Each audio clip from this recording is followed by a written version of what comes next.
One observation about bonds is no matter where the price starts, premium or discount, it converges back to the par value.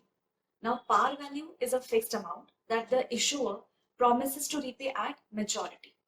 So let's understand how the convergence happens, starting with the bonds pricing formula. To calculate bonds price, we need to discount all the future cash flows, which includes coupon payments plus the face value at maturity using YTM.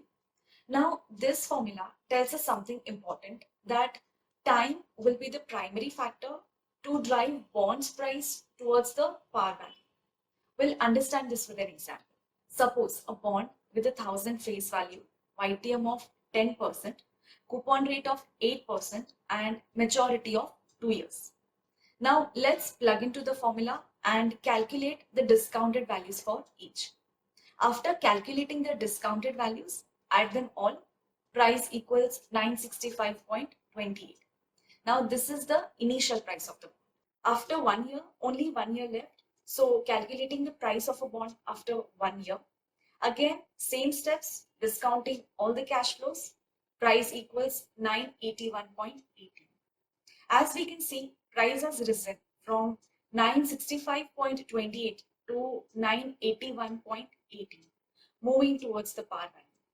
And lastly, at maturity, no discounting left, and the investor receives final coupon payment plus the face value, which equals 1080. Here I want to elaborate a bit on this 1080. So when we say bond prices converge to par towards the maturity, it's referring to the clean price, excluding accrued coupon or interest, which is moving towards the par, and not the dirty price, which includes principal plus accrued interest. So therefore, as maturity approaches, price converges to par.